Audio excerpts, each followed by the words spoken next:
திருப்புல்லானியில் இருந்து ராமேஸ்வரம் தாண்டி உள்ள தீவு தனுஷ்கோடி. இதன் வழியாகத்தான் ராமசேது செல்கிறது.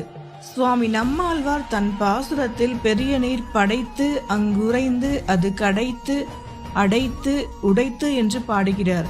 பகவான் கடலை படைத்து அதில் கிடந்து அமுதத்தை எடுப்பதற்காக கடைந்து கல்லால் அணை கட்டி அடைத்து கடைசியில் அந்த அணையை உடைத்து விட்டார் என்று கூறுகிறார். ராமராவண யுத்தம் முடிந்து ராமன் சீதையோடு புஷ்பக விமானத்தில் திரும்புகிறார்.